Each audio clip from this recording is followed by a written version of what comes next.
Old school Pokemon here, back again with podcast episode number 25, joined by my usual co-host, Catch 'em All Collectibles, Dan. How are we doing tonight, Dan? Very well. How are you? I'm super excited.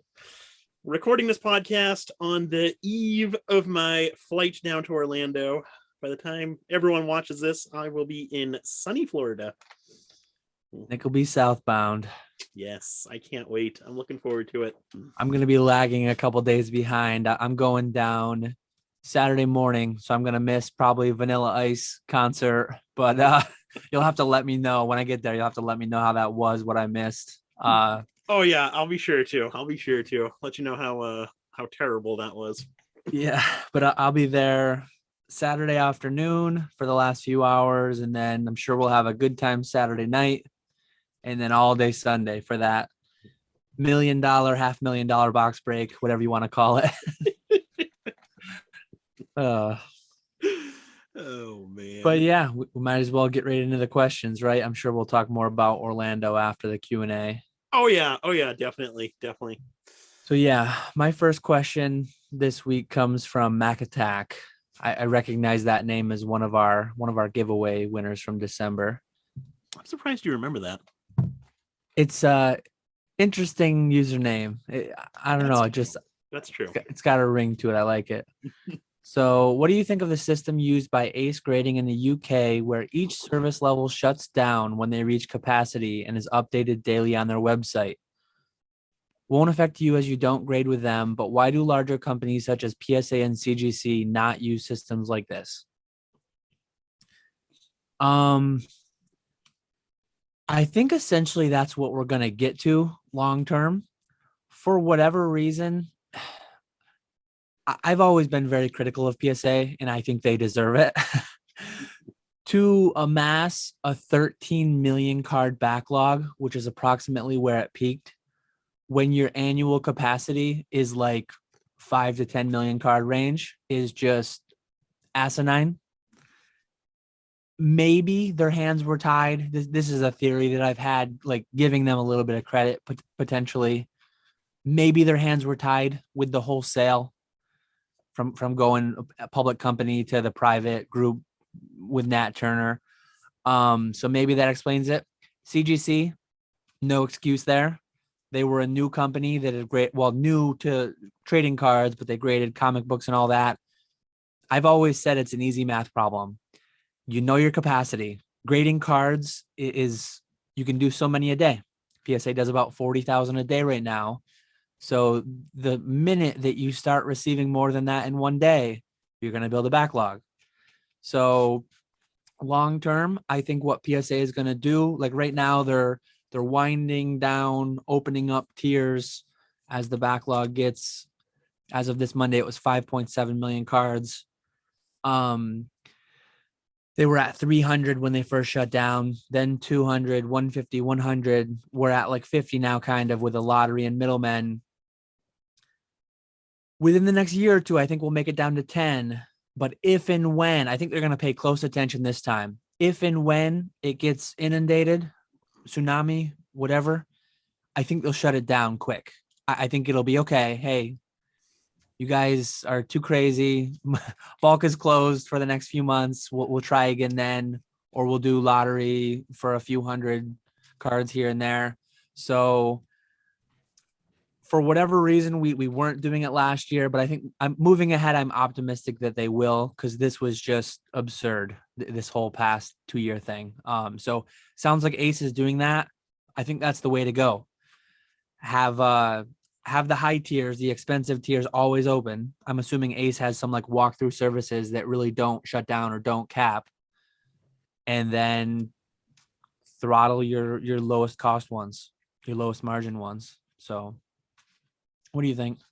Yeah, I would pretty much agree with you. I think there's a lot of behind the scenes stuff that we'll never know in regards to the PSA sale. I think there had to have been something going on behind the scenes where they either didn't care anymore or they couldn't do anything about it.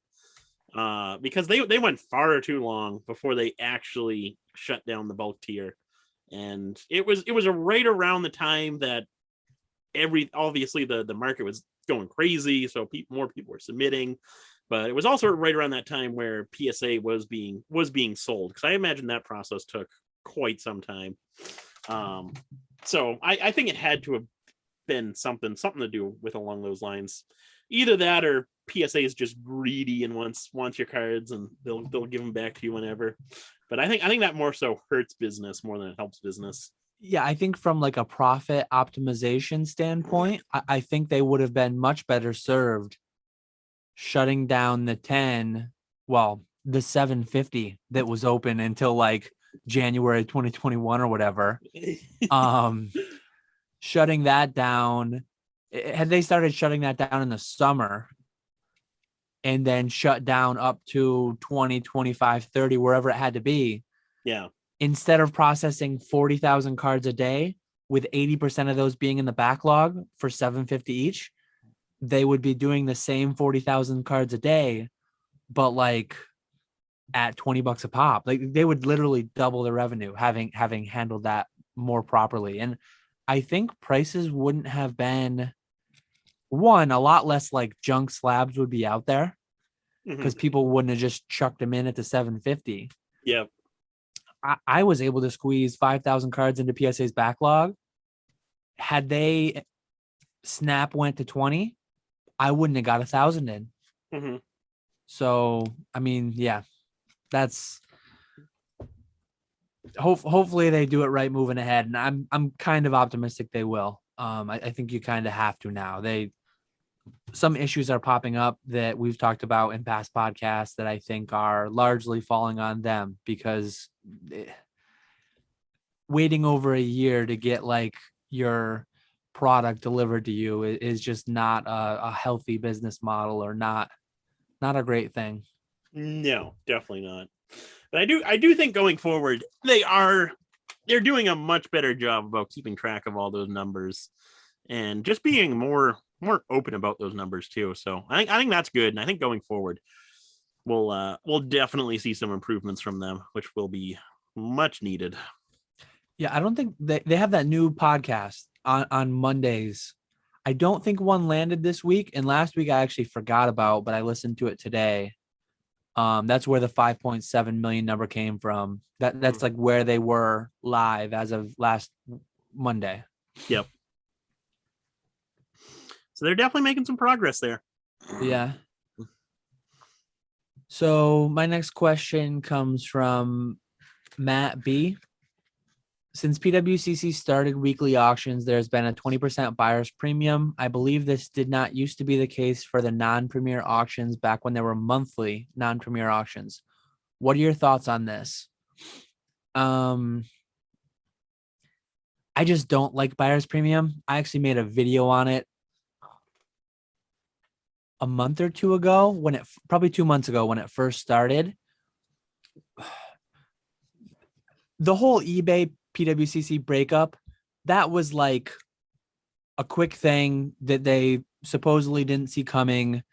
I could forgive more of their like hiccups and website bugs and issues when they first launched after the breakup, because it's like they had to rush this out. Okay, whatever. Yeah. Well, that was going for like a few months, and then arbitrarily they just wanted to launch this weekly thing with the start of the new year. No one was really asking for it or needing it. I don't think, like, they decided to make that change for themselves. I'm sure some people were asking for it, but I think that change was actually a really good benefit for them and for sellers and for buyers. The weekly thing. Yeah. Yep. I think weekly's nice, but the buyer's premium is silly to me. I mentioned it in my video. Instead of like blazing their own trail and doing their own thing, they're just following in the footsteps of like the industry giants, which is like the easy path. I kind of get why they're doing it, because it's the easy path, because Heritage and Goldin are doing it, Hakes, all the other ones. Yep. I just wish they would have blazed their own trail and like innovated instead of copying the dated Goliath. What's Scott always say? Scott always says it's boomer premium, right? Yeah, exactly. We're gonna um start getting PWCC catalogs. my big thing though, like the way they rushed it out, in the video I was really critical of them, because when you went to go place your bid, essentially if you bid $1,000, the total bid is 1,200 with buyer's premium. They rushed that out, and their website wasn't even demonstrating that to you. So like the first week that people were bidding, the first few days of the first week's auctions, it didn't even demonstrate to you the fact that buyer's premium existed. And to rush that product out as they did was just terrible, in my opinion. The fact that it exists, though, as long as it's like known by the buyer, as long as it's well demonstrated, which even though they've fixed it now, I think it's still a little bit less. It's still a little bit less obvious than it could be. Mm-hmm. I think Heritage does it best, honestly. Heritage, then Goldin and PWCC are just a little bit more like convoluted. Yep. So in a perfect world, it wouldn't exist, and you'd just bid you'd pay what you bid. But it is what it is. Yeah. Weeklies are nice, though. I agree with you on that. Any other thoughts on the buyer's premium specifically? I don't like the buyer's premium. I think I almost think in the long term that's going to hurt PWCC, because I think people are, pricing's going to, so like you'll factor in the price of the card with the buyer's premium, so sellers are going to be getting less money for their cards than they would have if there were no buyer's premium. So I think sellers are going to start to kind of find other options. I think it's definitely going to help eBay consignment services, Z&G, TCA Gaming, Old myself. School Pokemon. But no, I think it's just going to help people like that who do actual eBay consignments, where they're just charging a flat fee that gets paid by the seller with no additional buyer's premium or whatever. So yeah, I really don't like the buyer's premium whatsoever. I think that was just a money grab on their part. They wanted to be making more money. Yeah, it's like it's just more convoluted. Like if you sell an item, I feel like the natural way as a buyer, I guess certain people have sales tax though, but that's kind of ingrained to your brain. We're businesses, so we don't pay it. Like if I bid 1,000, I want to just pay 1,000. If people bid 1,000 and they live in a state with 5% sales tax, they know that's going to be $50. But now it's like the bid and then buyer's premium and sales tax, and then from the seller's end, it's okay, if it's this range, I get this percent of hammer, that percent of hammer. Cause like if it's less than $50, I think you just get hammer. Like 20%, the whole buyer's premium goes to PWCC. If you sell something for like, did they eliminate are there any fees as the seller now? no, just like if you sell something cheap enough, you don't get any of the buyer's premium. If you sell something for like 10 grand, I don't know the exact number, but you get like 110%, I think, of hammer. Okay. So if the hammer's 10 grand, buyer pays 12, sales tax if applicable, you'd get, as the seller, you'd get 11. Yeah. So your seller fee would effectively be like 1,000 on 11,000, but it's sold for 10. Like just a lot more numbers, and the math's all weird and funky looking. Yeah. I think it's just better if like, okay, it would have sold if it sells for 10,000 with 20% buyer's premium, it would have sold for 12,000 had there not been any, because the buyer's going to factor it in. Yeah, exactly. So just make the fee for selling a $12,000 item 8.5% is what it would be roughly to get that. Yeah. It's just complicated, and they're following in the footsteps of the Heritage and Goldin. So it is what it is. Exactly. That is interesting though, that there's no more seller fees. I didn't even realize that. Shows how much I pay attention to PWCC. That's the weird thing too with like Goldin and Heritage. it's all, I guess in a way it's kind of good. Like if you sell through Goldin, if you're selling super cheap stuff, you're gonna pay whatever the sticker price is for fees. I think there might be a buyer's premium and then like a seller's fee in some instances on Goldin and Heritage. But I guess the benefit of Goldin too, like if you go to them with a really key piece, like tonight, actually, while we're doing this, there's a lot of big stuff ending on Goldin as we're recording. If you go to them with a PSA 7 Illustrator that has a $750,000 bid right now, you're getting, I mean, I would hope that that seller negotiated 115% of hammer, because that's a thing. Like, Oh yeah. Oh yeah. if you go to them and just say like, oh, your fee's 20%, okay, cool, yeah, I guess I'll pay that. Yeah. It probably happens, but like, if you've got an item like that, you are almost certainly getting negotiated rates, eating well into the hammer price, or well into the buyer's premium. Oh, I'm sure. Oh yeah.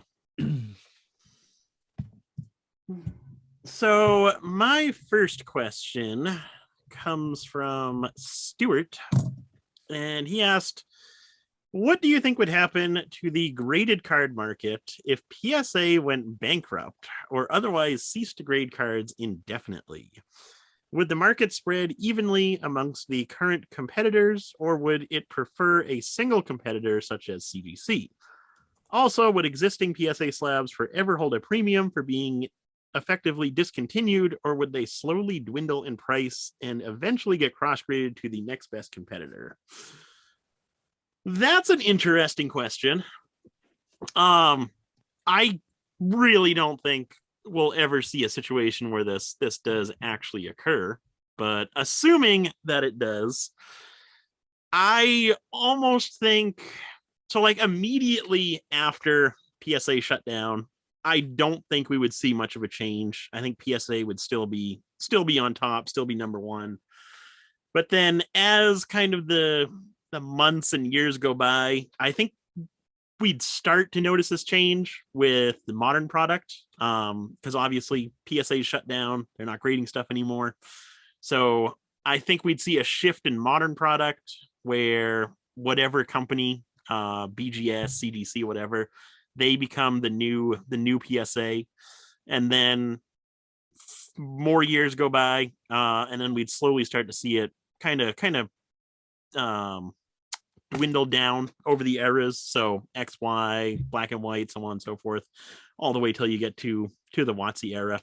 But yeah, I do think pricing for PSA cards would decline. How far? I'm not sure. I could almost see it. This question reminds me a little bit of like map grading. How they used to be a thing. They were a lot more common back when I first got back into Pokemon in 2009. That's where I went. Sorry. I figured that. I thought you were trying to get a. I was gonna go grab cards. a map. I have a map graded Charizard that I was gonna show, but sorry to interrupt. But sorry to leave too. I couldn't find it. But yeah, I think it would be it'd follow a similar trend where back when I got back into Pokemon in 2009, 2010, you could find map cards on eBay regularly. Nowadays, they're nearly impossible to find because I imagine people either just have them sitting in their collections or they've since cross-graded them to PSA, CGC, whatever. But yeah, that's where I would go with that question. I don't think the graded card market would spread out evenly amongst other grading companies. I think it's always going to be a case where you have a number one grading company right now it's PSA, and then CGC and BGS are number 2 and 3.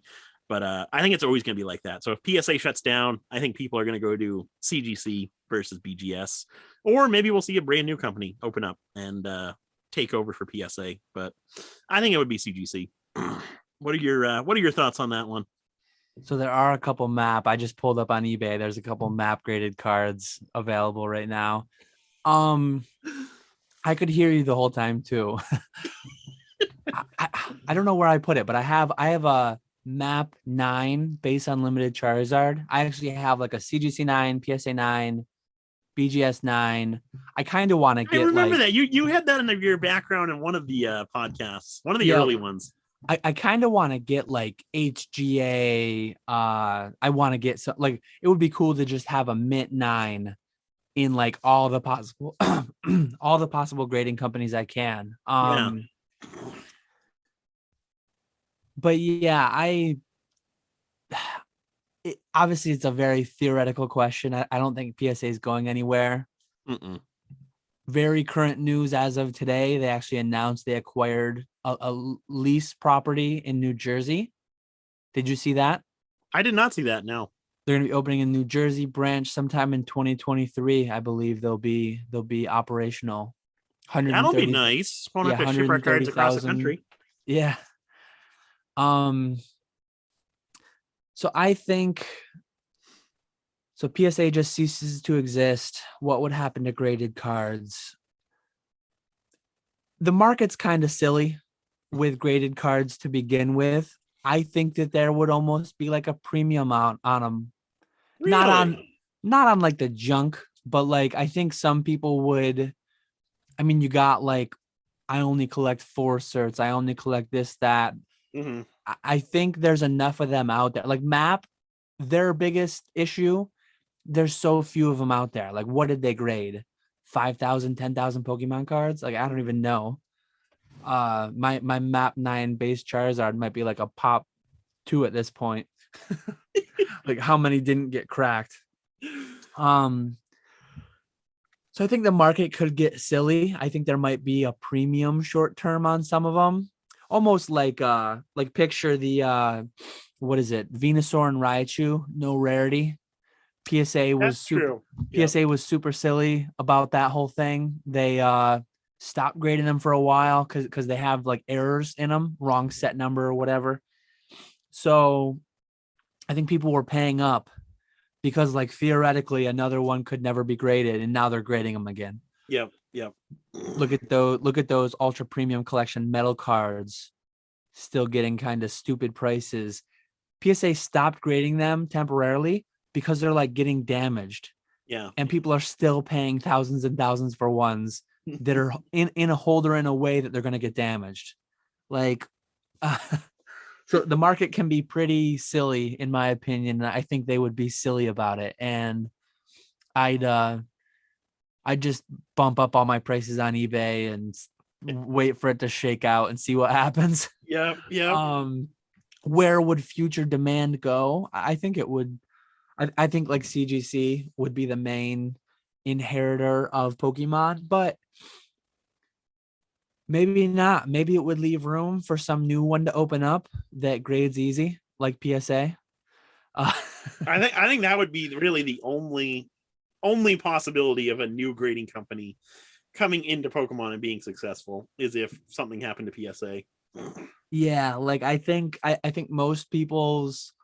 most other grading companies opted for that 9.5, which just siphons down a lot of 10s. Mm-hmm. And the market does not like fractional numbers or like decimal numbers. They want 10s. Yeah. They want perfect cards. So yeah, that's what I think. Maybe some new contender would emerge out of the ashes with just a 1 through 10 system. But I don't think PSA is going anywhere. Their financials are looking quite healthy right now, I think. I'm sure. Interesting question, though. Interesting thought experiment. Yeah, definitely. So my next question comes from Pokey Piz. This one was funny because there was actually a typo. He asked, "What's your opinion on Rattle's attack on Gem Mint Pokemon?" And I'm like, he didn't go after my boy, did he? He didn't go after Zach. I went right to Rattle's channel. I'm like, no way. This isn't gonna happen.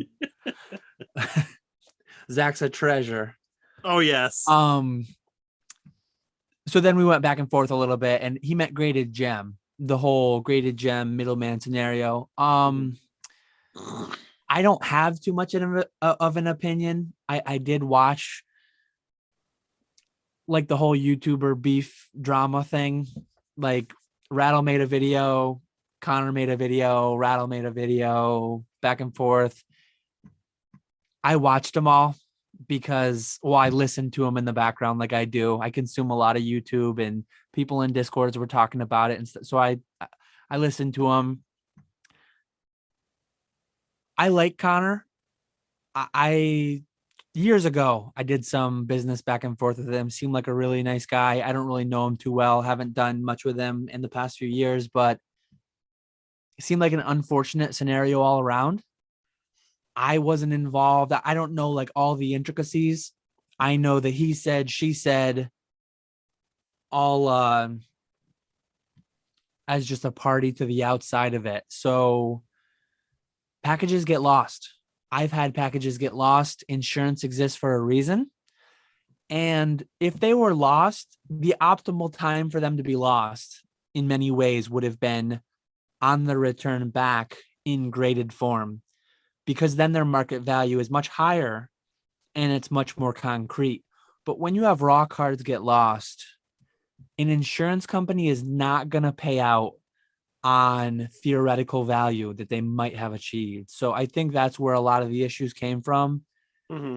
Assuming Connor's numbers were correct, it seemed like 80-90% of people like opted, like they agreed to the payout and they were satisfied enough with it to take it. And terrible scenario, it sucks. I think a lot of it hinged on, should he have said it earlier, should he have said it later? No idea. I'm not really going to speculate or say what I don't middleman for a reason. I would never want to be in the business like him and James and Ludkins, and I don't envy what they did over that 12-month period, and I don't envy like what they're still doing now, dealing with some of the fallout. But yeah, that's pretty much my take on it. I think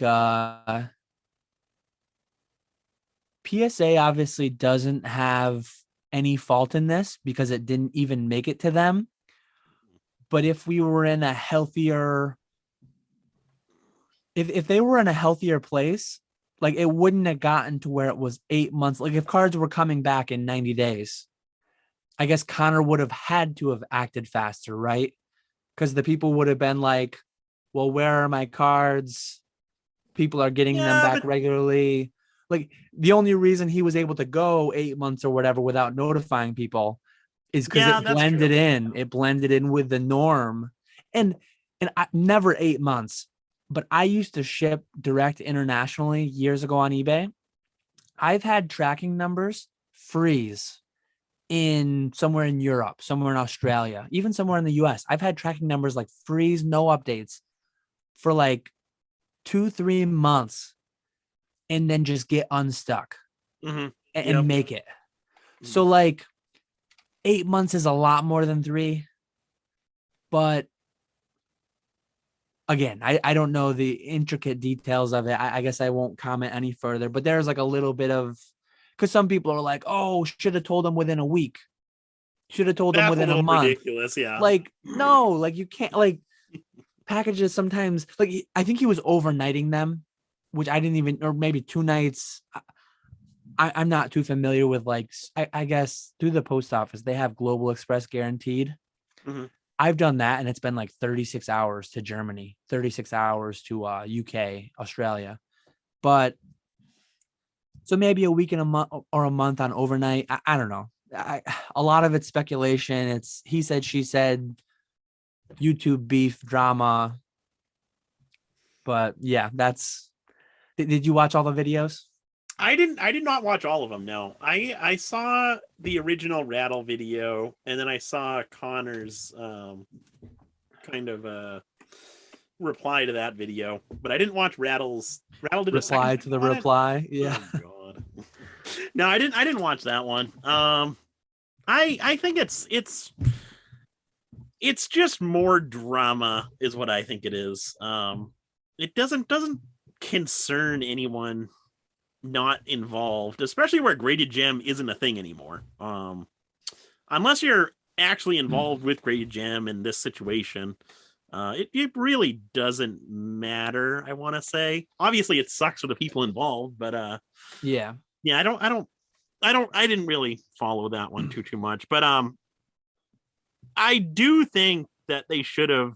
I think the communication definitely could have been improved. 8 months is a little ridiculous, but on the flip side, I think the reason why he waited so long, I imagine he knew within a couple weeks, a month, that the package was lost, and the other 7 months was him trying to work out a kind of an insurance claim. So that way he had something to go to people saying, hey, the package was lost, but we got this money in insurance, versus just emailing out of the blue, hey, the package is lost. I'm going to try and work something out. And he used some like legalese, some legal terms that I wasn't even familiar with. Mm-hmm. And legally speaking, Europe is different than the US. Yeah. Yep. He had, again, like, not my expertise, but there was like more things going on, negotiations. I forget what the term was, but negotiations between him and the insurers and whatever else. I don't know. So again, like the whole PWCC or the whole PSA giving them the benefit of the doubt with the whole backlog growth, giving Connor the benefit of the doubt, maybe to some extent. His hands were tied in what he could say or what he was supposed to say, advised to say by someone, his legal counsel or whatever. I don't know. Mm-hmm.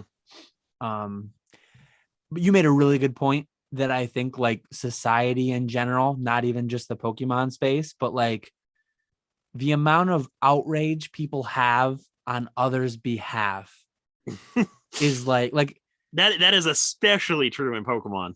Yeah, that's like there's a lot of people who were not affected, who did not lose cards, who like they just want to grab the pitchforks and go burn stuff down. Like, let's cancel that person.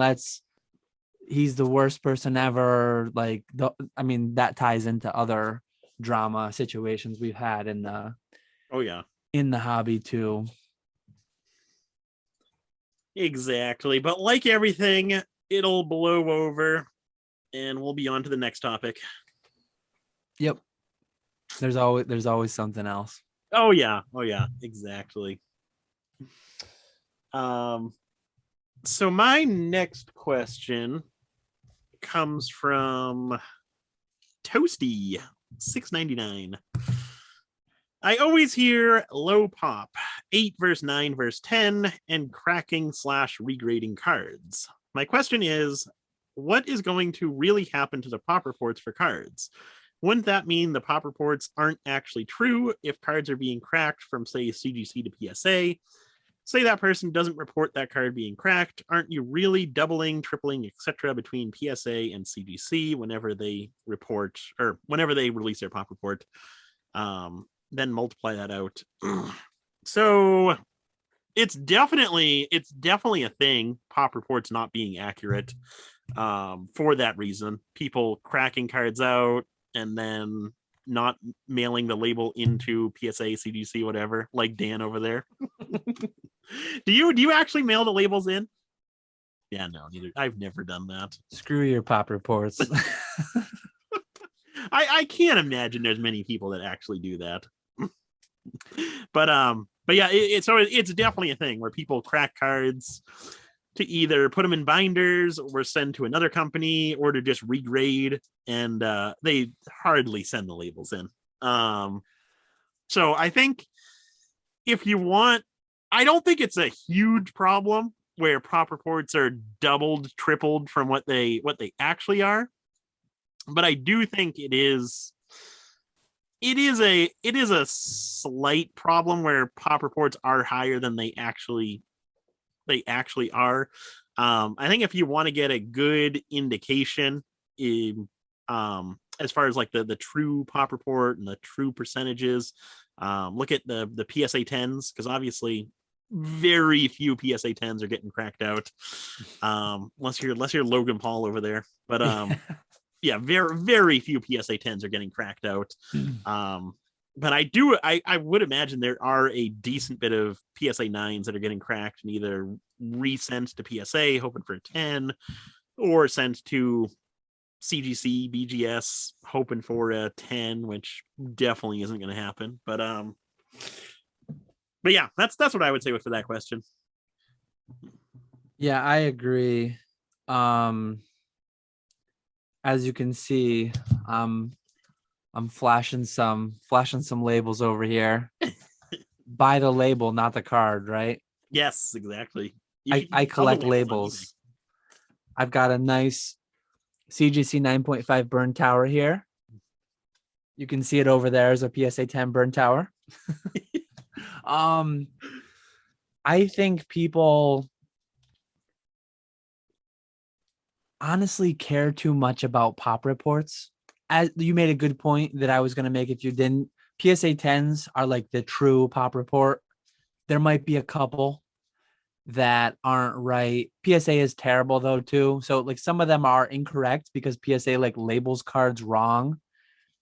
I own certain cards that the full art Pikachus are terrible. I have 4 of them and I think they're labeled with like 4 different formats.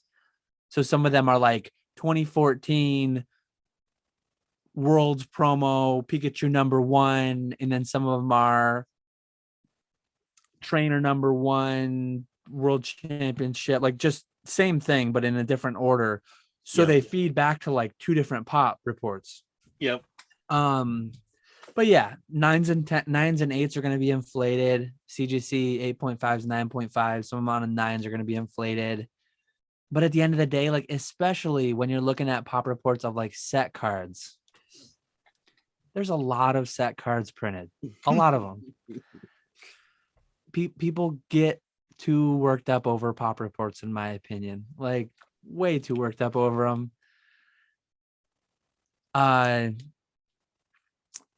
Depending on the card, like if you're looking at like even though this got a little silly and the prices went towards like, I don't think people were ever cracking 9s of this card to regrade as a 10 because like why if you sent 100 of them and got 50 10s and 59s, you're not going to crack your 59s. You're just going to send your next pile of 100 you have raw. Because like everyone has a lot of them. So like really bad cards, not again, I've said this many times, not that this is a bad card, but there's a lot of them. It's a bad card to pay a big premium on it being graded. Mm-hmm. So your worst offenders are going to be like the PSA 9 pop of cards that are really low pop in 10. Because when the premium is like when you're looking at like a Torchic Gold Star that's a couple grand in a 9 and 50 grand in a 10. But it's not as bad as it used to be though either, because PSA charges a lot more for grading. So cracking's always been a thing. It's always going to be a thing. PSA 8 and 9 pop reports just aren't that big of a deal, I don't think. So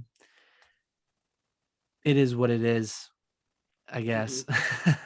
I think it's definitely gotten a little bit better though over the years, because I don't see it as frequently anymore. But I know over the years eBay got crazy with all the titles saying pop 5, pop 10, whatever. It was like every single graded card had pop whatever in the title.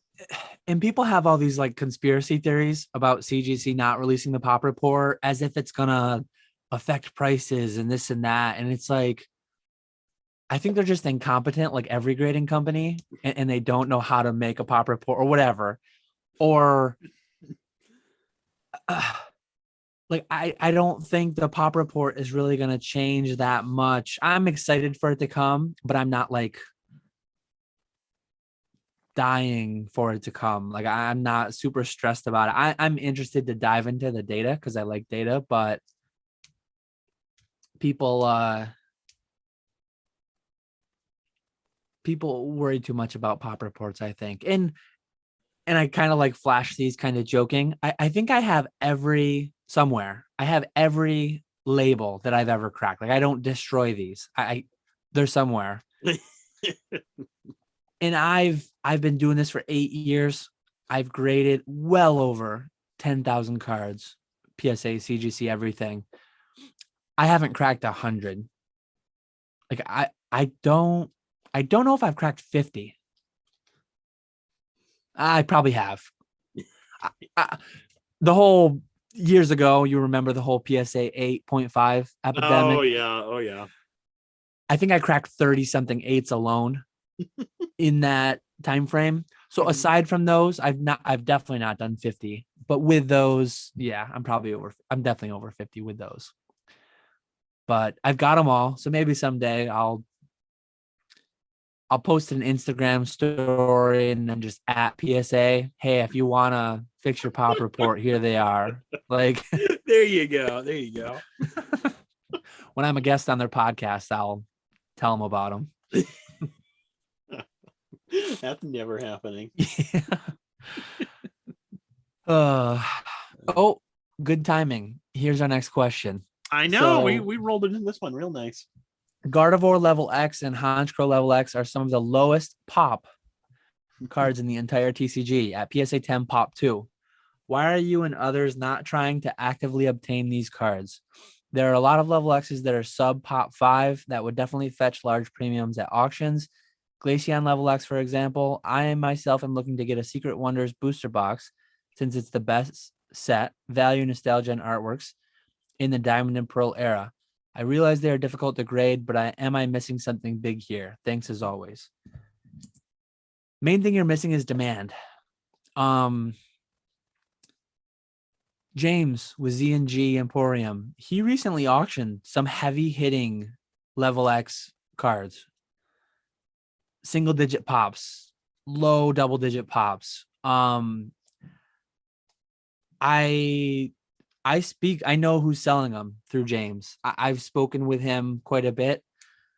I don't know if he watches these or not, but I talked to him before he sold them. I was offered them in trade value towards some of my inventory. And I didn't have much faith in the high valuations that he was attributing to them. They are super low pop. They're English set cards, but they're level X's. And I'll never stop saying it. Like PSA 10s, I just don't care about. I sell PSA 10s. I keep PSA 9s or CGC 9s. They're the same card 99.9% over. It's usually 1 or 2 specks of white on the back that, like, I don't have good eyes. You need to like really zoom in, get out your loop. So like part of the reason I don't really care is they're 10s and they go for a premium over the 9. Give me the 9. I'll take that. But some of these are pop 2 PSA 10. They're like 20 graded or 30. Like it's not like it's pop 2 PSA 10 with 1,000 graded. It's a popularity report. Mm-hmm. And how do you spell Honchkrow? I was going to try to find it.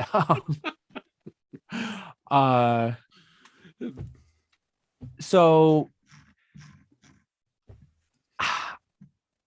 I guess there's 39 PSA 9s. There's 27 PSA 8s, but there's like 40, 70. There's like 80 graded total, 2 of which are 10s. I think those pops will go up. Oh, for sure. How much? I don't really know. Like, I guess the PSA 9 pop a year ago was 27 and now it's 40. So it hasn't doubled, but it's getting there. Maybe they won't 10x from here, but they could. Like, these cards were certainly printed. These are English set cards. There were 10,000 of these cards printed. I'm quite confident in saying. I don't think there's a single set card in all eras of the hobby that has less than 10,000 copies. So whether they're ever going to be unearthed, whether they're still out there in mint condition, I don't really know, but the demand might just never be there for them. They're cool. I mean, I have them in my binder. I like them. I like the cards. I like all cards, but some of those like Secret Wonders, there's actually a big buyer on Instagram. I had a return a few months back where I hit like not the level X's, but the regular hollows. I hit some pop 2, pop 3, like Glaceon, Leafeon, hollow rares that I was happy to take like 4 figures for, like $1,000 for a PSA 10 Diamond and Pearl era hollow card. In a heartbeat. Like, and it's pop 2, it's 2 in the world, 3 in the world. Like, okay, I'll sell it to you. Like, okay, have it. There's some people out there that like them, but yeah, I think I've ranted long enough on that. If you enjoy it and you like it and it's worth it to you, great. Like, buy them. It's a weird thing that there's like a super low amount of them. The prices are pretty high though. Like $1,000. Give me PSA 10 WotC cards. Give me several PSA 9 WotC cards. I mean, you can get some good stuff for $1,000. Oh yeah, definitely. Yeah, I would agree. It's all about demand, and Diamond and Pearl was a very low point within Pokemon. So you're not going to have the type of demand that you have with WotC Modern. Plus, it wasn't too long ago where these cards weren't worth anything. So I think that's a big part of why these pop reports are so small, is because I always lose track of how long it's been. But post 2020, these cards, these hollow cards, level X's, they weren't worth anything. I remember I started my YouTube channel in 2019, and I remember buying the first videos on my channel are every single EX card from the EX era all the way up to evolutions. It was every single, like, full art, ultra rare, all of that. It had the majority of the gold stars too. I bought that collection for like $10,000. I probably sold it for about 15 afterwards, but the value of the cards just wasn't there. I was selling level X's for like 10 to 20 bucks a piece at the time. So yeah, it wasn't until just recently where the pricing kind of popped off and people started paying this type of pricing for these cards. So back a couple of years ago, it really wasn't worth it to grade these cards. So that'd be my response to that. The pop's about to go to 3, boys. The pop's about to go to 3. that one's probably with your CGC 8. Yeah, I got it, but I actually have a stack here of like every level X, almost every level X. Mm-hmm. Most of them got 8.5s. I got a handful of 9s. I'm not selling these in CGC cases. I wish I hadn't sent it to them. These are going to go to PSA. And I don't have stacks and stacks of these, but I've got maybe 2 mint sets of level X's to send. So I'll probably, but that's a 50% increase on the pop that any of them that hit, like, well, if some of them hit 10s, right? Yeah, exactly. So I don't know. Yeah, it's, if you like them, I'm not trying to like crap on them. I think they're all cool cards, and it's pretty cool. Like, I didn't even know Pokemon existed in 2007, 2008. Yeah, exactly. Yep. Late high school, early college. I didn't even know that it was still a thing. So it's cool that it was. It's cool that some people were keeping it alive, still buying it. And maybe, like, I rediscovered my stuff in 2014 when I was like moving. No, I rediscovered it first in like 2011, but then I just didn't fully re-enter. Maybe that age of people, when they're like buying their first house, they'll get their tote down from the attic when they're taking it to their new house, and they'll rediscover their cards, and maybe we'll 10x those pop reports. Even then though, still like 20 PSA 10s. I don't know. I'm not going to be buying one of those 20. I had a 9 and I sold it. I've got another 8, 9 on the way. I'm going to sell it. I've got a binder copy I'm happy with.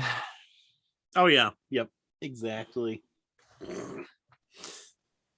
So my last question comes from Steam Siege Bonfires Investments. Love the name there. Pre 2020 Pokemon. I'm interested in buying slash selling cards online, in store. Also, what others thought of the hobby. Did you hide it? Did you dare tell others about it? Start from the beginning. Would be interesting if anyone collected before the anime even aired. So, I'll go back to when I got back into the hobby. I got back in 2009, which was fairly early on. I was a sophomore in high school at the time.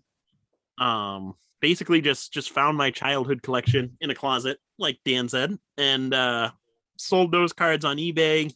Fell in love with the process, so I kind of built a business around that long before I got back into collecting. I didn't seriously start collecting until 2016. But yeah, back then it was a lot smaller. It was a lot different. eBay did not have nearly as many listings. I remember you could frequently go, and I did this like once a week. Go through eBay, type in Pokemon, priced highest first down to lowest first, and I would scroll through the entire Pokemon section on eBay from whatever the highest price listing was all the way down to like $200 is where I would stop, and I would be able to do that. Nowadays, that would be nearly impossible to do. Yeah. And I remember you could tell who was like I knew Rusty's listings from his pictures. I knew Gary's listings from his pictures. Birdman had a lot of stuff listed back then. I never ran into Scott. Scott was a lot longer after is when I knew about him. But then there was another seller, Triumphant 6. I remember buying a lot of Shadowless stuff off of him, and he was another big seller on eBay. But it was a lot smaller back then. I did have a local card shop in my town that had. I remember buying WotC boxes from them. Base 2, Jungle, Fossil. I think I got a Team Rocket off of them once, but the boxes were dirt cheap back then.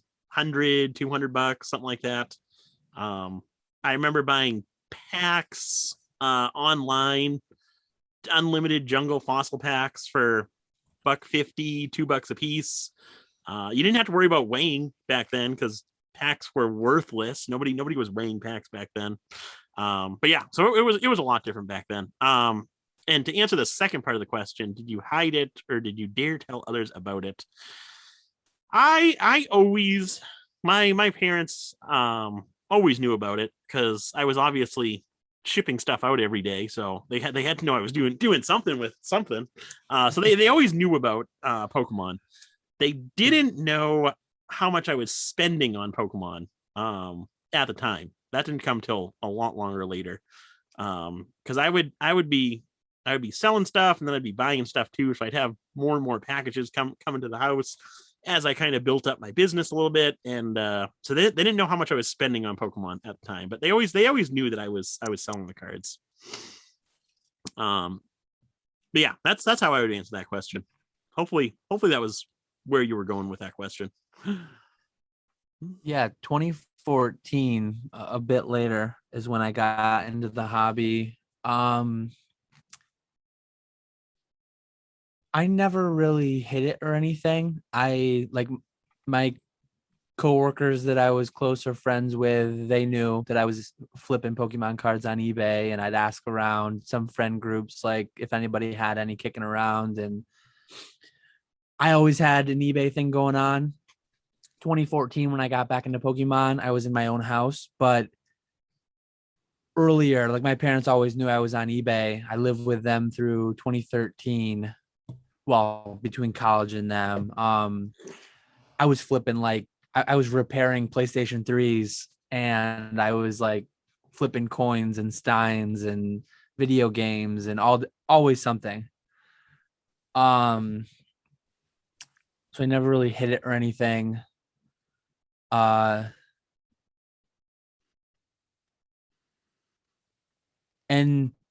some people, like, what others thought of it. Even to today, there's some people that like think it's weird. It's crazy how ingrained we are, how like anybody still watching this almost an hour in is into Pokemon pretty heavy. Oh yeah, you'd have to be. There's still a lot of people that aren't. Like, there's still a lot of people that, like, we just got a new postmaster at my tiny little post office. And I had a record weekend, aside from like barring any times I've done big auction blocks. I had 130 shipments on Tuesday, which was like the most for a 3-day weekend with buy it nows only. And atypical because I had a big sale going on, like 20% everything under 100, 10% everything over 100. But he's like, what is it you sell? And when I told him Pokemon cards, he was like, wow, that's really like, it's like, you must be doing well with it. This is crazy. He talked a little bit about Magic, actually, funny enough. He used to play back in the day or whatever, but there's still a lot of people out there that don't really know about it. With the whole Corona thing going on, like, there's still some like more distant family members I haven't even really seen since I quit my job. And there's still like some friends that I haven't seen since I quit my job. So like, I don't even know if everyone knows. Like, someday I'll be like seeing my second cousin and they'll be like, oh, how's work? Oh, I quit my job like a year and a half ago. Like, at that point, if I see him a year from now, it'll be like, oh, I haven't done that in a long time. I'm selling Pokemon cards now. It'll probably get some interesting reactions. Like, you quit being a chemical engineer to sell Pokemon cards. You're insane. Exactly. But I think hopefully this is the case for everybody. Like, do what makes you happy and don't really, like, in high school and younger, it's like, I think it's harder because kids are just mean and bullying and this and that. But like, most people, hopefully by the time you reach adulthood, you just realize like most people like that like have issues like with it's because of some issues they're having with themselves, and they just want to like take other people down. Like, do what makes you happy, and who really cares? Like, that's always kind of the thing I've had in my mind about it. And very much so now still. And I think everybody should just be that way. So yeah, exactly. And for those people that give you weird looks, they'll quickly change their opinion when you start telling them how many orders you're shipping out or how much money you're making selling this cardboard. Yeah, which, like, it's not even worth, like, I don't know. Like, if people don't get it, if people think it's weird, like, that probably would shut a lot of them up. But like, I don't even feel the need to. No, not with like someone who's being like with that's what I always used to tell like my friends. Like, what do you do on the weekends when you're home from college? And I'd tell them, oh, I sell Pokemon cards. Oh, really? Why do you do that? And I'd say, well, make an extra whatever $100-200 a weekend at the time. And oh wow, that's awesome. Yeah. But yeah, that's my take on it. So I'm down to my last question now too. I think we're moving through the questions quicker than a normal podcast or a recent one. This one's pretty quick too, I think. So Poke Family Gaming. Hello, is there a way to get cigarette smells out of collections that you purchase? I don't want to return the product, but it reeks of cigarettes. Thanks for the great advice. I haven't run into it in a long time, and I'm really glad. It sucks. I'm actually like allergic-ish to cigarettes, and I don't think like that's aggravated secondhand off of like cards, but it, like, that smell just bothers me so much.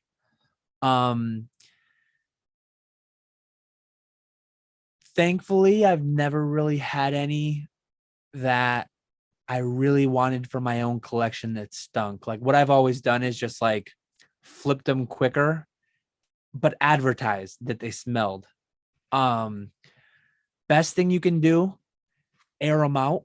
So like if you have a large space, I use my garage like my last house. I remember multiple times, all the folding tables I had, spread them all out, spread the cards out as much as I can for a week, just have a fan blowing across them.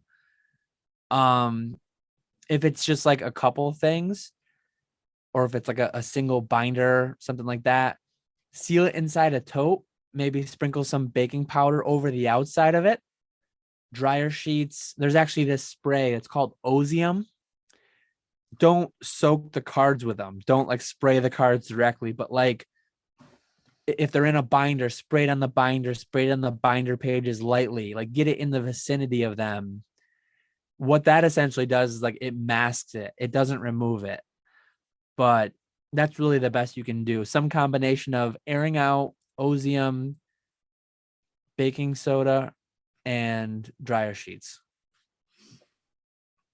That's been my experience. And it'll fade a lot. But if you really like get in there for a whiff, it'll always be there, I think. I would imagine so, yeah. I've actually never bought I don't remember ever buying a card collection that smelt like cigarettes. But I do remember quite frequently someone would sell a coin collection to my dad that would reek of cigarette smoke, and it is such a terrible smell. Yeah. I used to do Legos for a short bit too, and I had some Lego collections that were bad. I'd just soak them in a tote with like Pine Sol or whatever nice smelling thing that I had kicking around. Just like put them in there for like a month. And plastic, you have better luck getting them out of, but like paper, it's never gonna fully leave. I think if you want to get like really high tech with it, if you've got like a small handful of cards, like there are restoration services around for like when people have like house fires or something, called like an ozone generator.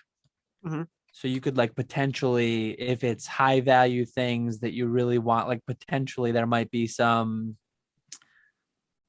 ozone generator around that you can take them and they'll do that for, and supposedly that's supposed to work better. But yeah, it's an unfortunate thing, and it's video games. I used to run into it a lot more. I don't know if that's just like a bad habit that overlaps with gamers a lot. I can see that. That would make sense. But yeah, I used the stained yellow Nintendo 64 cartridges. Oh yeah, yeah. Reeking of cigarette smoke and or the systems themselves. And same thing, I'd air them out best I could and then just quick flip those ones advertised. Yeah. But that, like, I'm not one to leave negative feedback, but every time I got a thing like that, some of them I straight up returned. Like I opened it up and it's like it smelled like my house is burning down. And I'd force a return on them. Item not as described is disgusting. So that happened a few times, and then others where the deal was like really good and I still wanted them. Negative feedback. If you buy from this person, it's gonna smell like terrible your whole house for the next week or however long you own this stuff. That was one thing that would get negatives from me. Because to me, that's damage that needs to be disclosed. Oh yeah, definitely.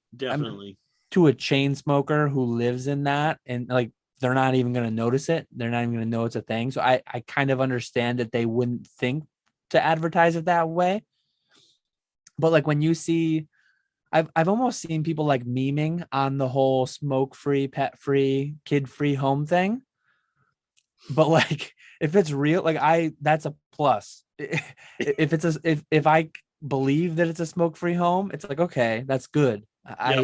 Yep. Not that I'd pay a premium for it, but it's like this isn't going to be a headache that I'm going to have to return. And yeah, exactly. So that's all the questions.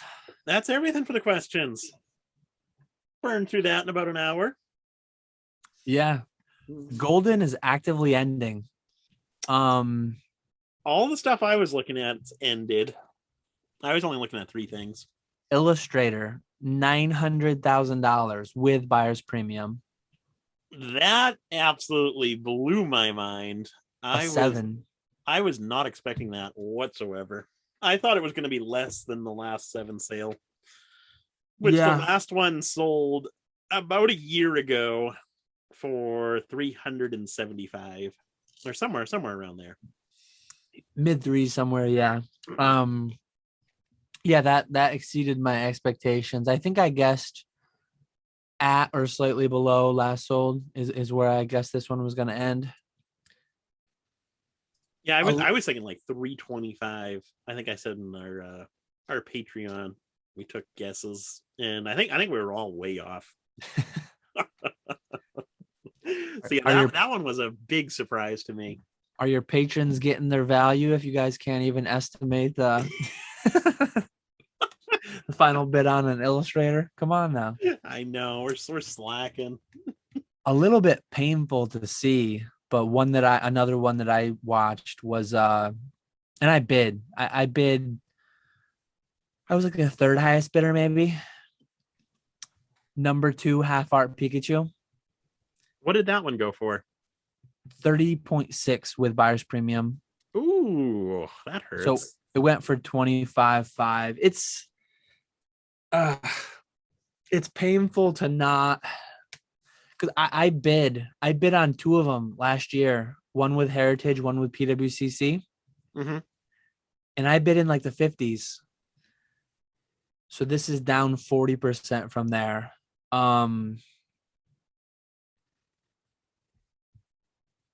Someday I might regret not having picked that up, but it kind of spooked me a little bit. It spooked me a little bit being the 2nd high bidder on 2 of them in a row, because the natural thing that I went to in my head was like, if I wasn't there, what would the max bid have been? Yep, exactly. Like I very well could have pushed those up 20 grand extra each. Mm-hmm. So I got a little spooked. The one went for 110, and then the next went for like 60, and then the next went for like 50. And on the 60 and the 50, like I bid 50 something and pushed that one to 60. Yep. The one that went for 50-ish, I bid 40 something and pushed it. And this one, I mean, my max bid was 20.5. So with buyer's premium, I was going like 25. Mm-hmm. So I was like somewhere between 3rd and 4th bidder, probably. For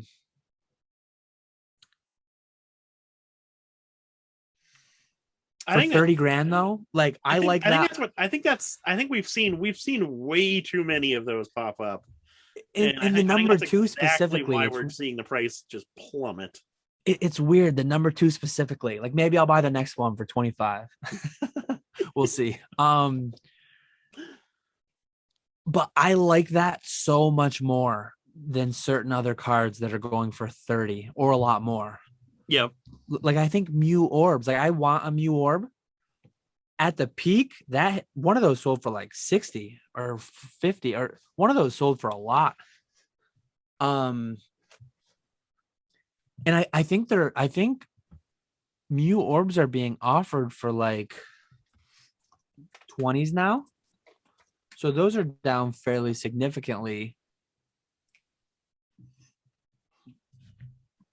I think on Instagram right now, eBay is not showing any, but well, they're showing a couple expensive ones. Yeah, I don't know. I might kick myself though if another one doesn't come up and they don't come up for a couple years and then they're really, I might never enter the whole half art Pikachu realm, but we'll see. It'll happen one of these days. I mean, for context, like I just bought a new vehicle. I just bought a brand new 2022 SUV for about $30,000. Mm-hmm. So like the cost of that thing is the cost of that card would be the cost of a vehicle that's going to like provide me and my family utility for the next 10 years. Like that's a lot of money. Yeah, but then when you also think about it, because I've been tossing around the idea of buying a PSA 9 first base Charizard. And those are around 2022 right now. So I for know a another, guy. what was that? I know a guy. Yeah. I've got a beautiful CGC8 that I like a lot. I gotta get you and Josh, the green shiz. I gotta get you two in a bidding war. Yeah. 'Cause he's looking for one too. I'm not set yet, but I've been thinking about it. But Hit yeah, me for up. another 8-ish grand, you could have a trophy card. So that seems a little crazy, but at the same time, I really don't like those half arts. I'll never be buying a trophy card. I But like yeah, the the full half arts a arts, I lot really more. don't like the half arts. Yeah, I like the full art, like just the art alone more. And I like, I mean, I bought, like they're the ones that were being issued while I was in the hobby. Mhm. And I mean, one of them I bought 2 hours, an hour after it was awarded. I've told that story before. So I have more of a connection to the full art. But the half arts are still cool. Like I really like they're like the single rarest, well, pretty close to the single rares, like 3 copies of each per Mhm. placement per year. I'm a little seeing that one. Like you mentioned, you tracked 3. So what were your other 2 that you tracked aside from the illustrator? I was looking at the Machamp sheet. Um, What did that do? that did terrible, I think. Or I mean, if Pokemon Radar is watching this, that went way over what I thought it was going to go. But for anyone else who's watching this, I was expecting more of that. That only one person bid on that, which I imagine that's probably Rusty. But sold for 20 or 3,000 with the buyer's premium. Oh wow. I wish I bid on that. I And see. I don't like the look of the sheet that much because it's just the same thing. Like your fossil sheet, I strongly prefer that to the Machamp sheet. Machamp sheet's probably way less printed. Not way less printed, but way less common as far as like intact sheets out there. Because the KB Toys fossil one, there was like 2,000 plus KB Toys stores. yeah, there's a lot of those ones. But like I owned years ago, I owned a Vaporeon Kangaskhan, the jungle Yep. themed deck hollow sheets, and it was just half Kangaskhan, half Vaporeon. Yep. I wasn't a big fan because it was just like I'd much rather have a sheet that just has more variety. That's true. The thing with this one, now I wish I bought it. The thing Like with this one, the I reason why wouldn't I pay like this one. $3,000. That to me, that's not worth $3,000 at all. Maybe just like flip potential, Oh, but I would have kept it for sure. yeah. The thing with me is, so I had one of those Machamp sheets back in the day. That was actually my very first uncut sheet. I've never owned many, but my very first uncut sheet was that Machamp sheet. I've since sold it, but then the whole reason how my business started, the whole reason behind what I've become, my business started off of a 2-player starter deck display case. And all those have the Machamps in them. So Machamp definitely holds a special place in my heart. But yeah, that's really the only one that I would like that has the like only a few Pokemon on it. Like even the like the base set sheet, like the theme deck base sheet that has Mewtwo, Hitmonchan, Ninetales. I'm not a big fan of that one either because it's all duplicate Pokemon. Yeah. Hmm. The Japanese sheet is pretty cool. That's actually still running. That got crazy. Yeah, it's at 11 right now. I bid a couple grand on it. I knew I wasn't gonna win it. That one's neat though because it's a 4x4 sheet with all 16 different holo cards on it, which that's cool. I do like that. I guess, do you have the ability to share your screen? I don't know if I do. Let No, me you gotta give me permission.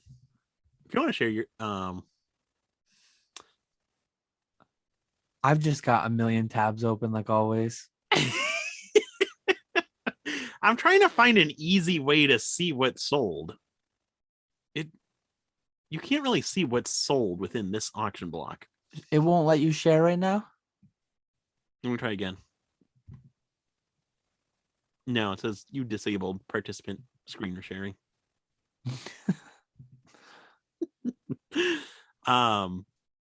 Another one I was there. I fixed it. Oh, did you? There we go. If we're talking about it, we might as well pop it up on the screen, right? There we go. I have like one active bid still going, so I just don't want to share mine right now. Well, nobody's gonna see it till tomorrow. That is, I feel I do that too many times where I'm acting as if we're live. Unless you're scared, I'm gonna bid you up. Yeah. I don't know how to search on here, but so here's the illustrator, in case anyone was wondering. That did 750,000 plus 20% buyer's premium, so 900,000. And then I don't know what I did with the Machamp sheet. That's just a random lot right there. So if you just click on the Pokemon, so scroll up a little bit. So right above, yeah. That'll give you the whole. Okay. So right now you're only seeing the 21 that are still active. Yep. And then how do we go sold? Sold items. Yep. And then you can sort like high to low. There we go. So the sheet went for 171.6. That I'm not too surprised by that. Rusty actually posted a story. Oh God. That he was high bidder at the time. Well, he hasn't since. I don't see a new story yet. I'm curious if he won it. But he posted a story. He was high bidder when it was around 90. Mm-hmm. I'm curious to see like tomorrow if he posted he won it, or maybe he waits, maybe he teases it until like he can do a video of it. But I messaged him, talked to him a little bit. He really wanted it. But it's a really cool sheet. It's a weird thing, and it's hard to like really put a value. I told him it wouldn't surprise me if it went for anywhere between 80 and 800. and it did go for that range, right? It went for 170. So that's true. You were right on par there. Yeah. I made a good call there, and I got the window on it. So I'm interested to see if he did win it. That is a lot, but for what it is, it feels reasonable. It is a crazy sheet, and he's like the sheet guy, so I almost feel like he probably won it. I imagine he probably did, but I don't think we've ever. I don't follow Uncut sheets super well, but I don't think we've ever seen a sheet like this where it has the shadowless theme deck hollows plus the first edition base. I saw your thread on or your post on E4, but it's interesting to me how shadowless and first edition weren't separate sheets. How on this sheet right here you have shadowless and first edition in one sheet. Yeah. Yeah, because I always like stamping. I always thought was like it's post printing, but I guess it's after the initial print, but it's before some like final layer they put over it. That's why fake stamps smudge off, but real ones don't, because it's under like some, not really like a gloss, but it's under some final finishing layer. Yeah. But for some reason in my mind, I guess I never really thought about it too thoroughly, but like I envisioned the stamping to be done on like the individual cards after they were cut. But I guess it's done on a whole sheet, but they had the ability to not do the whole sheet too, which is interesting. So yeah, I always thought it was just a whole sheet. Yeah, it's a really cool piece. Yeah, Visually, definitely. all the Machamps in the middle are like a little. I'm not like that aspect, just visually looking at it. Yeah. But like historically, very, very cool. I would be happy to pay like $10,000 for it. I'm nowhere near the finances to make a purchase like that, and it's cool to me. But like, there's a lot of cool things. I'm living in a cool house that I bought for about that much money. So,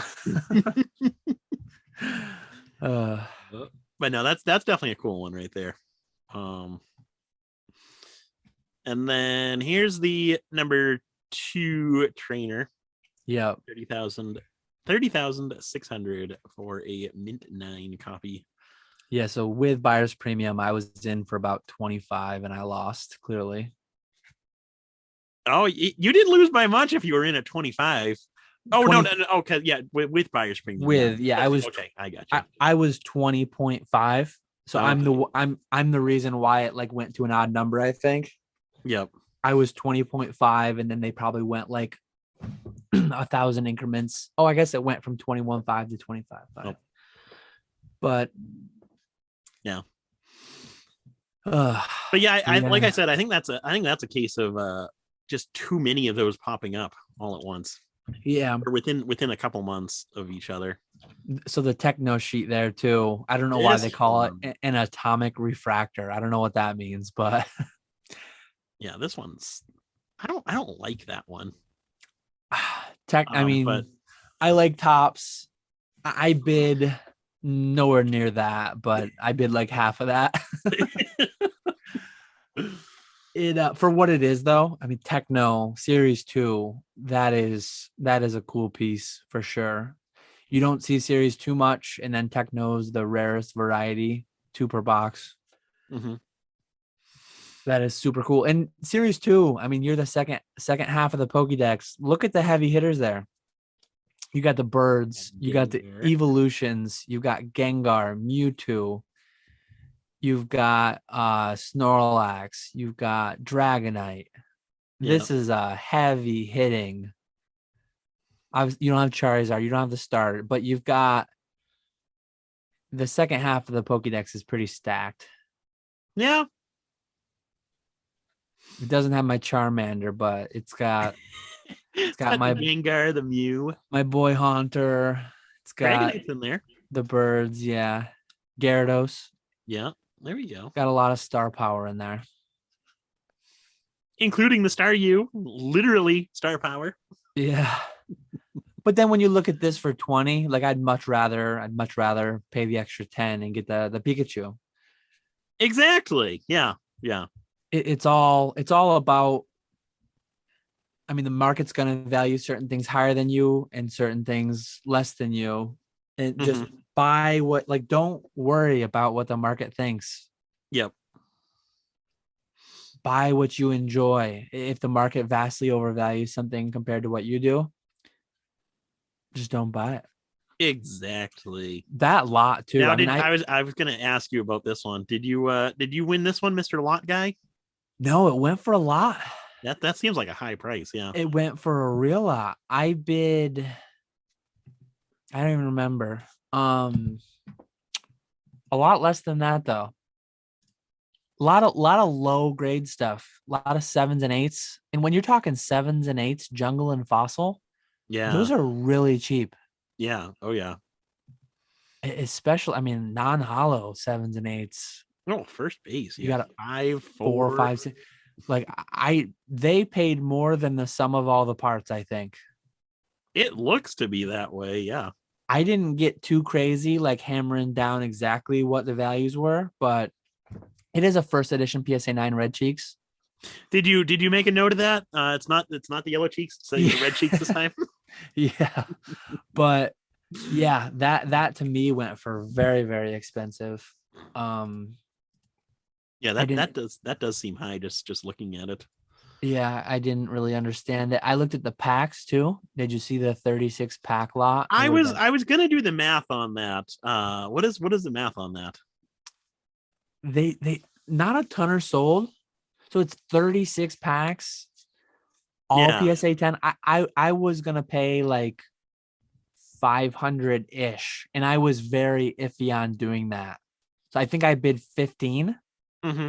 with buyer's premium. I was gonna be 18, like exactly 500 a pack. Yep. And after I bid it, I'm like, I really don't want to win this. I think they sell, it's weird on eBay. Like they sell anywhere between 700 and 1,000. So it feels like there's a lot of margin there, but they're fairly slow movers. And one thing Yeah. that kind of scares me a little bit is like each of the last auction blocks on Goldin and Heritage has had a big lot of these graded packs like that. Oh So yeah. Oh yeah. I worry that there's like a lot more out there or a lot more coming, because there are tons of these packs out there. Tons. Yeah. I don't know. I'd be scared buying graded packs right now. Yeah. I don't know. I don't know about, at least they're the new cases. That's a plus right there. Yeah, I like buying them raw and then being the one to grade them. Yep. Yep. Oh, I wouldn't have bid on it if they were old style. Yeah. No, that's definitely a plus right there. The And BGS then 10s were plentiful. That was pretty interesting. Like it probably was mostly one person, I would think. if I could find them, I don't know why. Oh, we must be looking price highest first. That's why. Okay. Yeah. Can we do recently sold? Oh, Ending. they don't have all those fancy filters on Goldin. Let's see if we do ending soonest. That's getting real fancy now. Oh Jesus, that did not help. Now you lost Pokemon. Now we're all messed up.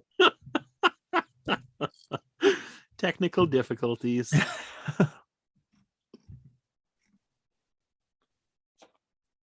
Well, no, that definitely didn't help. Well, I guess we're gonna have to continue searching for highest price first. You know, We got the Poliwag that sold oh, now you a picked couple up months ago. you picked up an additional auction, yeah.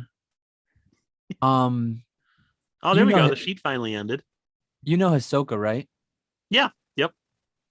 So he has a couple PMGs, which I'm not into Marvel at all, Mm-hmm.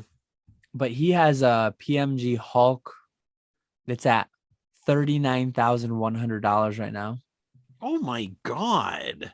A PSA 10 precious metal gem blue Hulk. That's crazy. It's a serialized number 44 of 50. Man. Wait till Pokemon does serialized. I can't see it happening. I really can't see it happening. Crazy.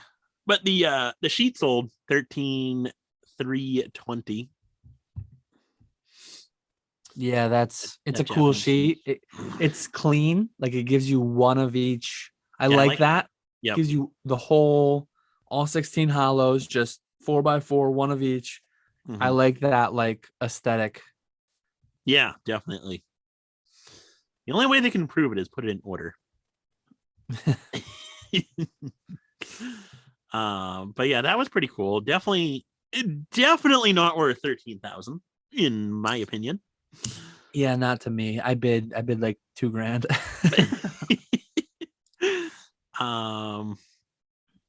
I thought I was expecting a lower price on these, the fossil blisters. I was those feel like they went full retail. Yeah, pretty much. 95 was the winning bid, 11.4 with the buyer's premium. You can go right now and buy one on eBay for like under 300. So that, and maybe they have sealed case premium according to whoever bought them. But one of the cases is actually opened. Yeah. Mm-hmm. So I'm assuming they opened one to verify that they probably were the same source. The stop tape wasn't good enough. Yeah. Oh man. Yeah, you can buy an unlimited blister right now for $275 on eBay. Yeah, so that's That works out to 13,200. Yeah, so after all the fees, there'd be nothing left on that one.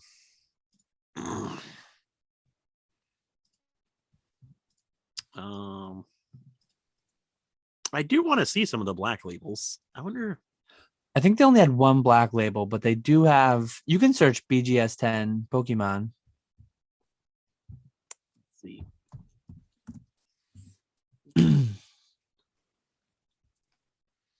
Wow.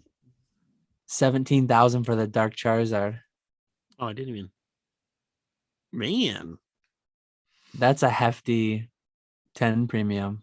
Yeah, seriously. Machamp, 8,500. I don't know what that goes for on PSA. I don't know.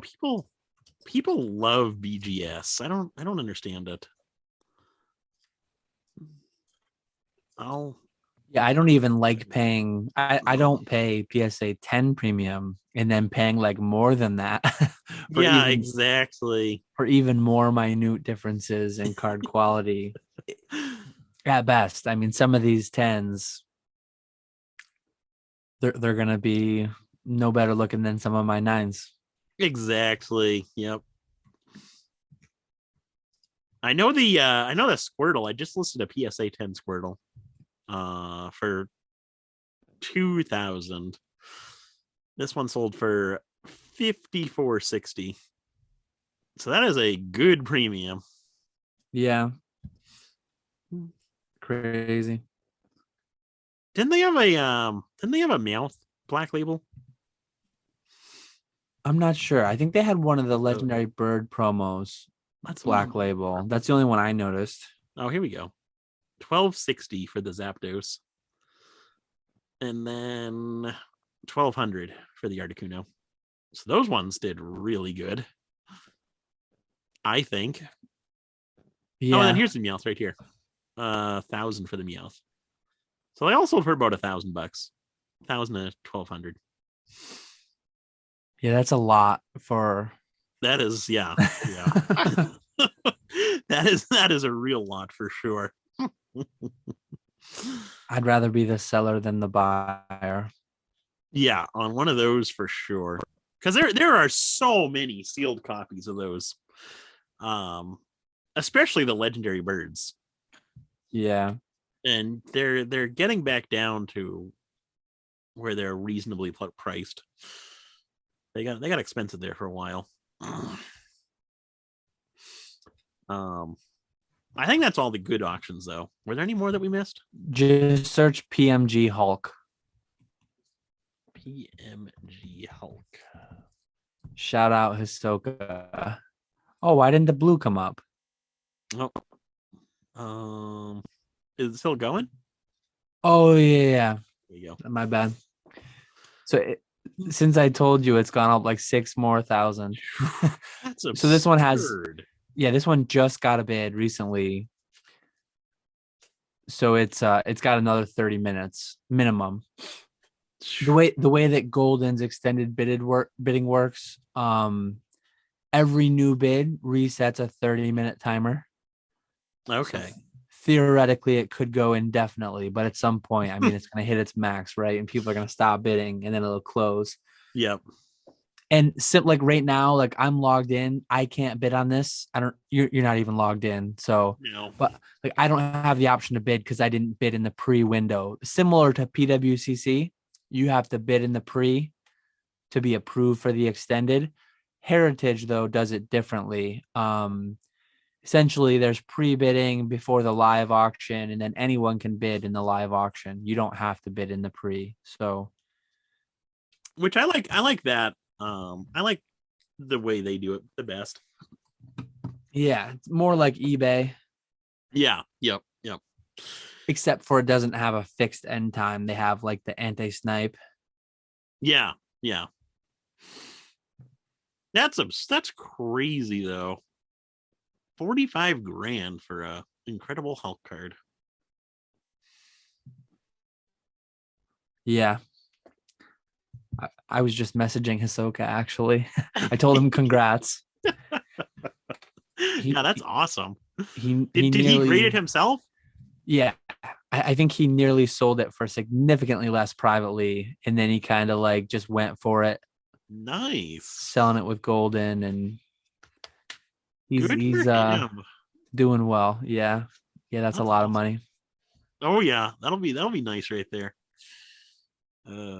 Wish I could find a card like that. Pick it up for a few Yeah. bucks, sell it for however much it ends for. Yeah. Uh, So yeah, big night for Pokemon, big night for Incredible Hulk. yeah, big night for Hulk, for the green guy. Oh man. Yeah, I am kind of bummed about that Machamp sheet, but oh well. Completely not related to Pokemon, but I've seen many questions in floating around YouTube, floating around just general like if we ever go into another recession, if the broader stock market does poorly, whatever, like what's going to happen to Pokemon? Well, that whole Russia Ukraine thing, I guess that's not going well. I just saw that pop up. I don't know. I don't know if that'll have any. I am the worst person to talk about. I'm not big on current events at all, but like I've I don't even heard know what you're talking about here.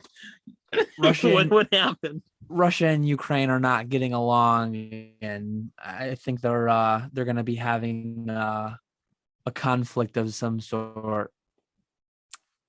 And I think the stock market generally doesn't like things like that. Oh yeah. So people are always calling for a stock market crash, pullback, correction, whatever, depression, recession. Mm-hmm. I don't know if something like this can spark any major reaction, but my opinion is like anything can happen like that in the short intermediate term, but like long term, Pokemon's gonna still end up wherever it ends up. Oh yeah. uh Yeah, I think we're good. I think we're good long term. All these bumps in the road are just that. yeah Gotta look at the big picture. yeah, I think my beta Lotus I'm gonna have pulled for me this weekend. I think that'll be doing well regardless of the broader global events. Let's hope so. Let's hope so. Super pumped for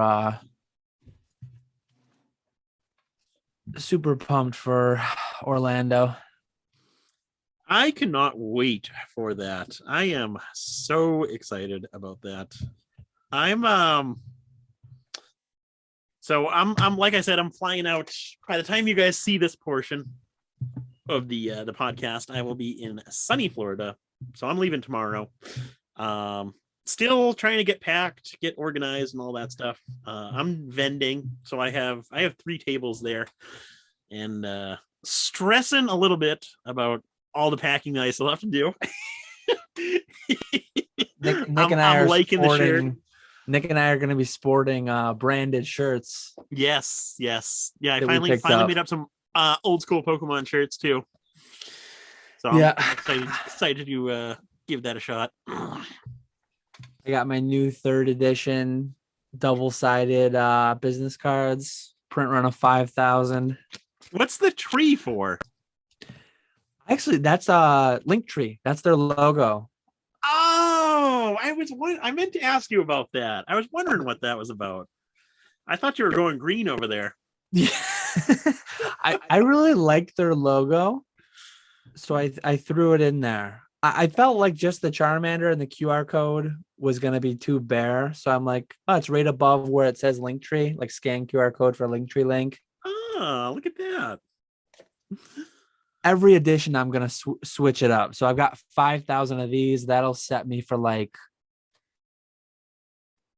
6 to 8 months, maybe. Seems like the pace that I'm going right now. Maybe for the remainder of the year. 4th edition, we'll see what happens. But yeah, I having fun with the whole business card thing. Oh yeah. Oh yeah. I'll definitely have a stack with me at Collecticon. Yes. Yeah. I'll have a stack of business cards.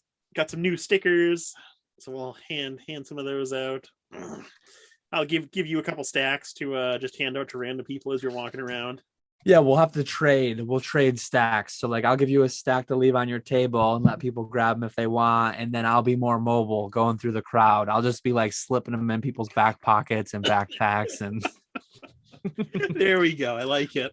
people think they got pickpocketed, but they'll just have we'll have 2 business cards in there. They'll have catch 'em all collectibles and old school Pokemon. I like it. I like it. uh, yeah, I probably won't be there till like 3:00 Saturday. Then I'll be there all day Sunday. I mentioned that at the start, didn't I? Because I mentioned I was gonna miss Vanilla Ice. Oh, that's right. That's right. Yeah. Yeah.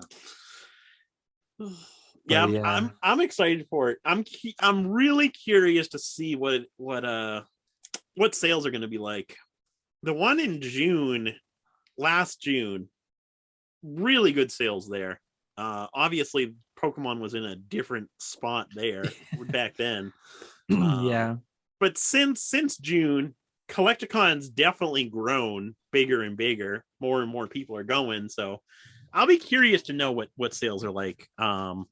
Hopefully they're good, but I I'd also like to be I'm hoping to buy some collections there as well.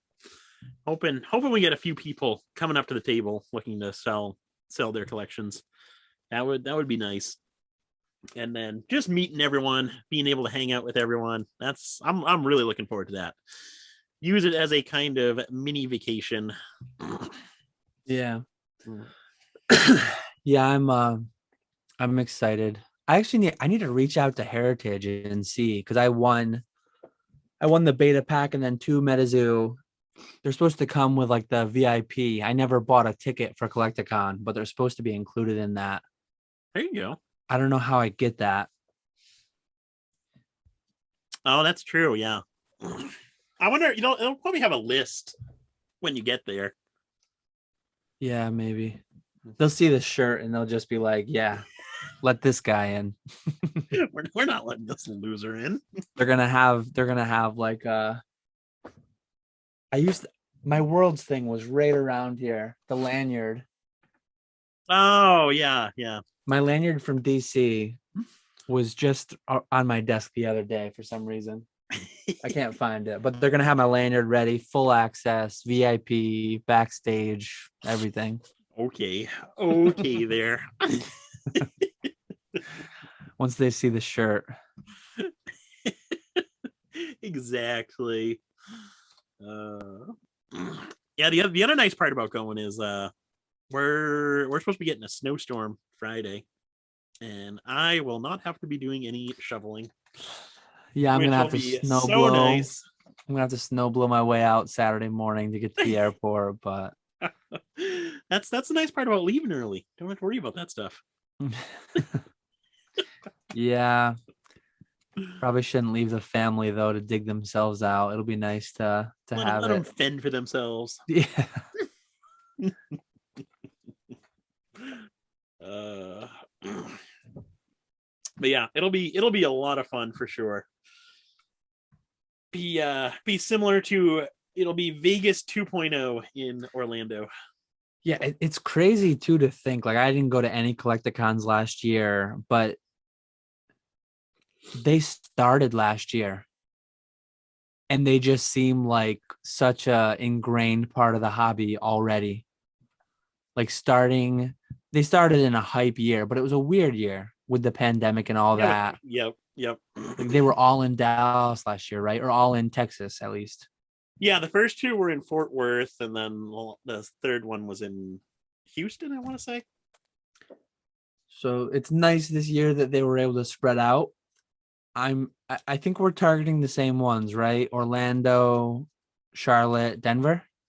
Right now I'm Orlando and Charlotte, possibly Not Denver. Okay. Gotta get out to see Swami, right? That's true. Yeah. I think it's I talked to a lot of people. Obviously, I think it's a fairly common slate to be like targeting. I know quite a few people looking at those three in particular, or at least like if they're just doing one, generally speaking, I know more people doing like one of those three. Yep. We got I think the kind of, Long Beach one will be another big one because it seems like yeah, everyone that does Pokemon lives out there. yeah, a lot of West Coasters, so they'll be hitting that one up. But the East Coasters, especially the Northeasters like us, we got kind of shafted with the selection, but that might have been pandemic related. The whole Yeah, that's true. restrictions and all that, they've changed recently, but like you couldn't have really known when Yeah, they were planning these things. So hopefully next year exactly. we'll get a New York or a Boston. Preferably Boston. How about Syracuse? Give me Syracuse. That'll be a nice 40-minute drive. I'd like that.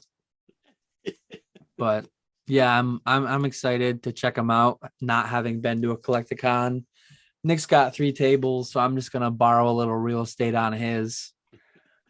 My For a slight 60% commission.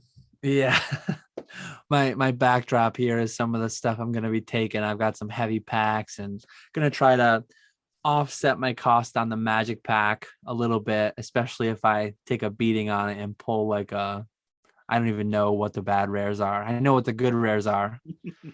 Give me some of that power 9, but That'd be we'll nice see. right there. Oof. That's gonna be exciting. I'm hyped for that break. Now I was listening to whichever video you were talking, the Heritage auction video. I didn't realize you could keep it sealed. I forget how I think in the video I worded it like I was unsure, right? Yeah. I'm less sure now. I'm more leaning towards I think you have to open it. Okay. I was talking to John Radar because he also won a pack in the break. Mm-hmm. His girlfriend, Don Diego, is actually going to be one of the breakers for Magic. Okay. Given like part of the reason that it was $1 million box break turned $500,000 is like the EV on those things is bad. It's a big gamble.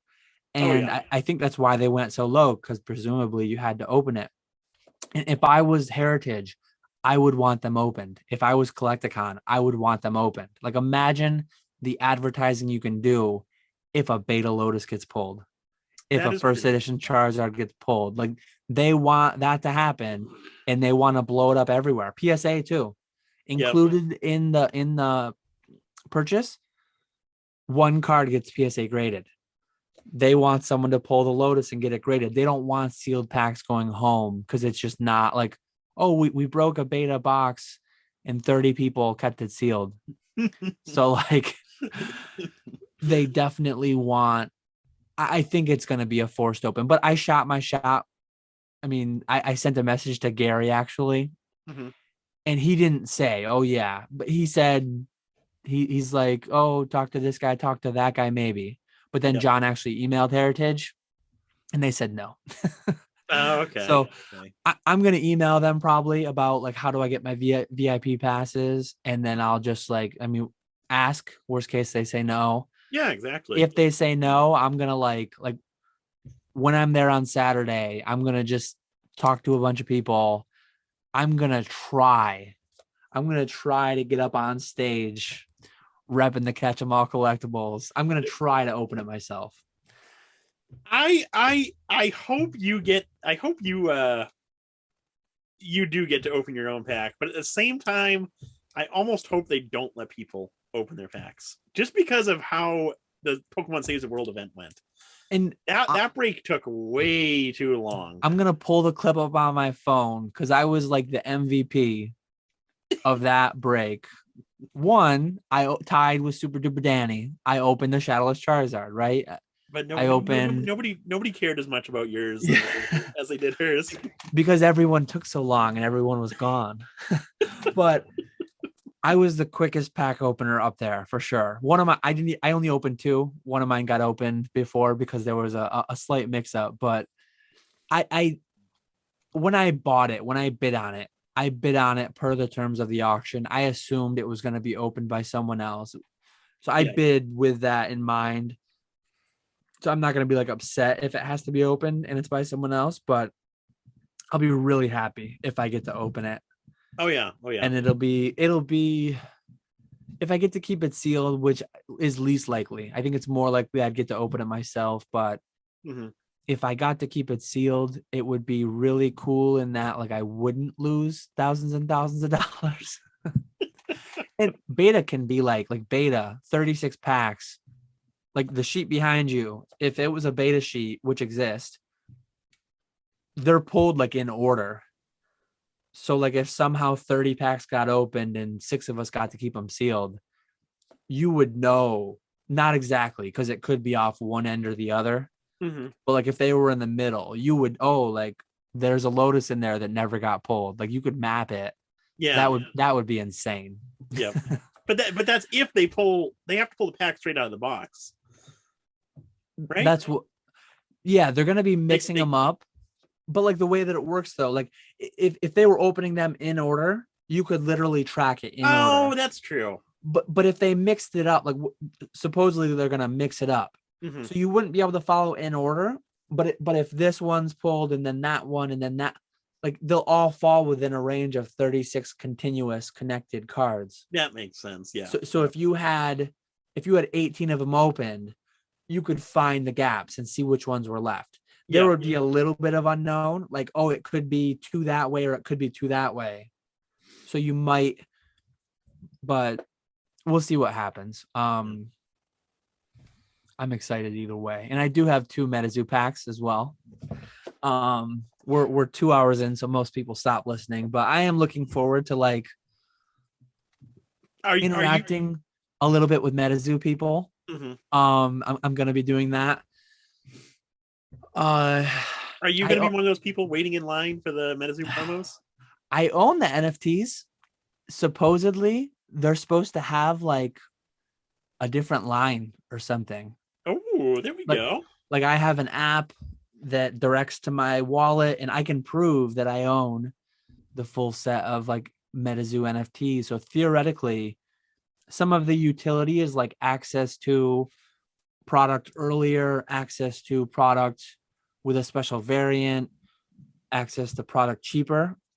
But another thing is supposed to be in-person benefits. And I haven't heard anything specific though for Orlando. I don't know if anything's happening or what's happening, if so.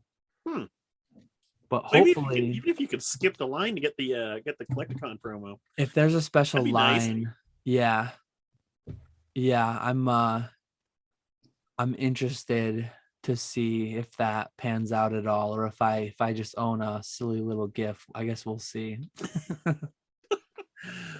But yeah, I'm excited. I'm excited to meet a lot of new Pokemon people. Excited to meet a couple Metazoo people I've been chatting with in different Discords and top secret NFT Discords. So, but excited to see old friends too. Good old Nick I haven't seen since Vegas. It's been a couple months. It's been a while. Yeah. Time to get together again. Yeah, it'll be a fun weekend for sure. I'm really looking forward to it. This week has been very unproductive. Just me looking forward to this and getting ready for this and packing and shipping cards and all that fun stuff. I've done pretty well getting a lot moved out, getting a decent bit listed. I paid upcharges like 6 weeks ago now, I think, on a juicy PSA return. And you haven't gotten it back still? Upcharges were like $1,000, and it was spread across like 50 cards got upcharged. A lot of them were just like $10 here and there, but there was a lot of good stuff. That's going to be a good bit of inventory. That'll be nice if you ever get that back. Let's see when it was. January 18th. So not quite, what did I say? 6 weeks? Yeah. 4.5 or 5, I guess. That's still a decent bit of time. Yeah. Some Worlds promos. a bunch of Scream promos, a lot of 10s, Nice. a no rarity Ninetales, Japanese, PSA 7. A lot of different promos, some That'll be a nice little Masakis. submission to get back there. Yeah, it's actually a 500 card too. Nice. So that'll be. I think I'm back to where like I have everything photographed at least. I still don't have fully everything listed, but I'm getting caught up. Slow and steady. Slow and steady wins the race. Yeah. For me, it's once I take pictures, the actual listing goes by quick. For me, it's the pictures that I don't want to do. I don't even do the pictures. I outsource those. So yeah, sometimes that's the bottleneck. Sometimes listing, it varies. Oh, yeah. Oh yeah. Good. One of these days we'll be 100% caught up. I'm sitting around twiddling our thumbs with nothing to do. Hopefully around the time the PSA backlog clears, mid-late summer maybe, I'll be fully caught up. Everything listed, everything I want gone down to Evo down there. We'll get there. We're getting there. It'll happen eventually. Yep. Yeah. But I think that's a good length right there. I think we covered everything. Right around 2 hours, natural ending point. So yeah. As always, appreciate all the questions. Leave your questions down below for the next one. Really appreciate everyone watching, liking, commenting, subscribing, all that good stuff. Oh yes, absolutely. And we'll have good Orlando recaps for the next one. Yes. Hopefully we'll have some good stories for sure. And I will be seeing you in a couple days. Yep. Safe travels. Oh, you too. And thank you everyone for watching. Hopefully we'll see some of you at Collecticon. That would be nice. Yep. We will catch you all later. Have a good one.